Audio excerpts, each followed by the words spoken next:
C'est facile de parler des tempêtes, des montagnes d'eau blanche, d'écume, de la violence incroyable des chocs de la mer sur la structure du navire, qui a l'air d'un lutteur accablé par les coups du vent qui hurle dans le gréement. De ces vagues sorties de nulle part qui grondent, éclatent, submergent et parfois blessent navires et équipages, de ces heures passées, la peur au ventre, cramponné à la barre, stupéfait par la violence déchaînée.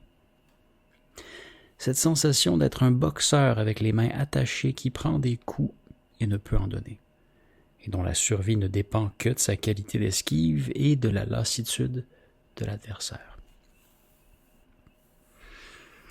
Je connais ces combats qui épuisent l'âme et le corps et dont on ne sort jamais vraiment vainqueur, mais seulement vivant, si Dieu le veut. Mais parler des calmes, comment expliquer la cruauté de ces instants limpides où la mer n'est que douceur, surface lisse et bleutée sur laquelle se reflète à peine déformée la silhouette du bateau?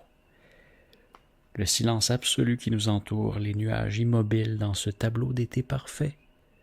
Et la nuit, quand les étoiles allument le miroir de la mer comme autant de bougies avant que le lever de lune ne projette les ombres légères du gréement sur l'océan.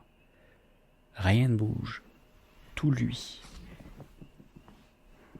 Et ce silence encore, pas le moindre frémissement de l'eau à l'étrave. Ce silence, c'est le cœur du bateau qui s'arrête de battre des secondes, des minutes, des heures, des journées parfois. Je connais bien cet horrible silence, le bateau est dans le coma. Les secondes sont longues et les heures courent à toute allure perdue. C'est le silence des bateaux que le vent abandonne, des corps entiers passés à guetter un souffle qui ne vient pas. Plus rien n'a de sens. Impuissance totale. Stoïque, nous regardons la moyenne qui s'écroule, le temps qui se précipite et le vent qui ne revient toujours pas.